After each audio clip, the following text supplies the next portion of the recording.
بزانم هیچ زانیاری کتنه دستی هوا که ترکیه بنیازه ببریاره جبلی اپراسیون خوی عسمانی لزمینی جی اپراسیونه که لدجی روجاوای کردستان و نافچه ریفبریا خو سر انجام بدات؟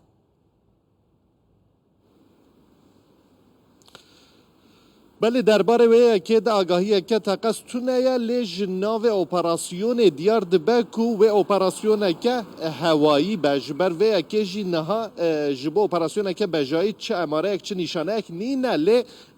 بالکش کو لتقسیم بمب تقیا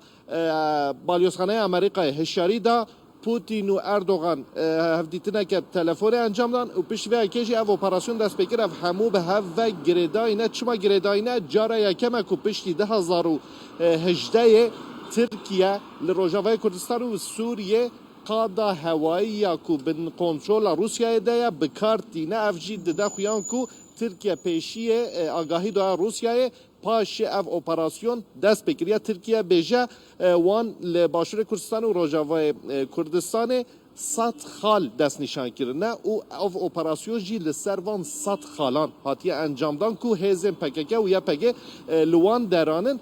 اف دور کی جان دورن درباره و که د جهنک آگاهی هاتنه پار وکرن لروجاوای کردستان تعرفات کوبانی دربسی مارانز مالکیه عین ایسا عین داگنه لباشور کردستان جی دورن وک قندیل در دور سلیمانی و شنگاله دبیجن لوان دور پرانی اپراسیون هاتیه انجام دان و بطایبت جی او رنگو جالیه گرلین پکه که وقتیم بکارانین دماج باشور تنه ترکیه اپراسیون لسر وان دوران جی هاتیه کرن درباره وی که دجی وزارت برگیری ترکیه حساب توییتر آگاهی دانه لی خالق دنا بالکیج یا و اپراسیون او کو ایمان سال 2023 ده هلبجارتن هيا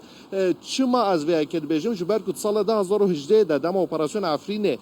دمها یکی ده دست بکر پشتی و دمها ششه ده ترکیه بریارا هلبجارتنا پیش وقت ورگرته بود وی واری دجی او اپراسیون گرینگه حساب هدف توییتر اروپا بانگکر گود و دمل دست او اپراسیون ور سکناندن دیسا مظلوم عبدیش روجاوای کردستان بانکر کو او ایریش گفل سر همو هرم و به شر و پفچونا پرزگرک چاره سر نابن هری دایو آگاهی جی بدم او فروکین شارین کو بشار و اپراسیون دبنجی دیاربکر راد بن ایمان دست خوش هفکار ماهر یکسل دیاربکر زانیاری لسر هیرش ترکیه لباشور و روجاوای کردستان ایدان